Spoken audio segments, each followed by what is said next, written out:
When we last left you, Stuttering John was performing his final beer on the balcony with his good buddy Joey Cola. Let's get back into that, shall we? Because they were talking about Jimmy Fallon. And Joey Cola told the story about meeting a young Jimmy Fallon, helping him out, and then Jimmy brought him on The Tonight Show years later, and then John told a story about Jackie the Choke Man being a dick to Jimmy Fallon. And now we have to bring up the fact that when Jimmy Fallon took over for Jay Leno, he did not bring John over as a writer on The Tonight Show because Jimmy Fallon is a smart person. Yeah. So he knew better than to do that. But then Jimmy's on the show right before he takes over for Jay. Yeah. I visit him in his dressing room, and while I'm in there, they play one of the bits that I wrote, a video bit on the thing, and he's looking up. He goes, "Wow, that's pretty funny." I go, "Yeah, that's me, Jimmy. I wrote that." And he goes, "Oh, that's awesome, John." So I go, "Hey, Jimmy, I'd love to write for you now that Jay's leaving," because I was Jay's, I was a staff writer. Yeah. And then, yeah, sure, to just contact my head guy. They blew me off. Yeah, well, that happens, man. All right. I love when John gets rational people who understand how life works on his show because they immediately realize they have to explain this to him. Yeah. Like, John, okay, well, he didn't hire you, but so what? There's another opportunity out there. Go do something else. Make something else happen for yourself. No, aren't you going to get pissed off on my behalf? Yeah, no, so literally, Joey has to explain to John that being bitter about it is doing him no good. This is not helping him in any single way. Yeah. And, of course, John's not hearing it. So he goes on for a while about how, like, yeah, I've had opportunities. He actually tells his whole story about how he was going to be in this movie, and then he wasn't in this movie. John's not paying attention to any of it. So as Joey's talking here, watch John just typing and reading the chat and just doing anything but listening to his guest talk. Doing the junior jumble. I'm in the backyard one day in my shed, sharpening my lawnmower blade or whatever. He's trying to figure out his Wordle for the day. He couldn't be bothered. Matchbox cars. Vroom. Talking to Matthew Perry. So Rocky Allen says to Matthew Perry, "Hey, a good friend of ours, Joey Cola's in your movie that you're promoting, that you got coming up." So Matthew Perry goes, "No, he's not. I knocked him out."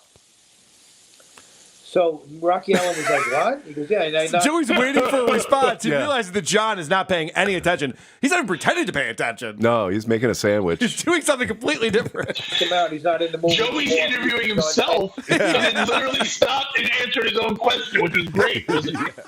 So Rocky Allen was like, "What?" He goes, "Yeah." And I knocked him out. He's not in the movie anymore. I'm using John Tenney, who's a friend of mine, and so I got kicked out of the movie. And at that point, I was with the William Morris agency. I had a lot of heat going on. And I called my manager and he said, "Yeah, it's his movie." So, he knocked me out. So that whole time, he's explaining to him how he missed an opportunity on a movie that he thought he was cast for, and then he wasn't cast for it. Mm-hmm. And he goes, and for a moment I was bitter about it, and then I got over it, and it turns out that was a great thing for me because I ended up doing this and this and this. Yeah, another door opened. And John is not listening to a second of this. He refuses to learn anything, pay any attention. So as he continues to explain to John how to be successful in life, this is so insulting. We were talking about that bit that John wanted to play where he was playing Bob Ross. Oh, yeah. And he couldn't find the bit. Right. So finally, because John's not listening to this guy at all, he just interrupts him with this. Because as you get older, you get wiser, and you get burnt to a certain extent by other people and circumstances. And then what you have to do, the only ones that survive, and the only thing you really could do, is take it in, use it as an experience, and then roll to the next thing. That's all you can do. And that. Hey, Joey, could you do? We can't find the Bob Ross. Can you just do it? What an asshole! Bob Ross thing? I'll do it. I'll do it. Okay. Yeah, do it. I'll do the bit. Can you just fucking tap dance for me, asshole? Why are you explaining to me how to live my life? Yeah. I obviously am not going to learn. I'm 57 years old. I haven't learned yet. You're going to teach me how to fucking live my life now? Joey, come on, just do the fucking bit. That, by the way, this is the last beer on the balcony ever, I think. I don't think John is ever going to come back to doing this again. I think he's just a broken man. I mean, we could talk about theories later. Okay.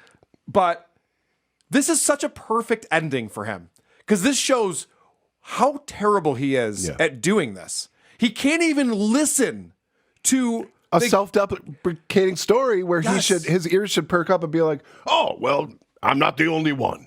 honestly, if he went, "Hot sucks for you," that would be better. He would be listening. At least he's fucking listening to it. That would be better than him just Sucks for going. you. Than him just going. Just do the fucking bit, asshole. Yeah. I don't have you on here to talk about your life and your history. Yeah. What are you doing? Acting like I'm interviewing you? No. And Joey even says, I'm older and wiser. You know. Yeah, He's actually giving him a compliment. And here's how John proves that he's wiser. Do the bit. Yep. Yeah, John, you've been around a long time. You've probably learned this stuff. No, I haven't. No. Do the bit. Say the line, Bart. That's exactly what that is. All right.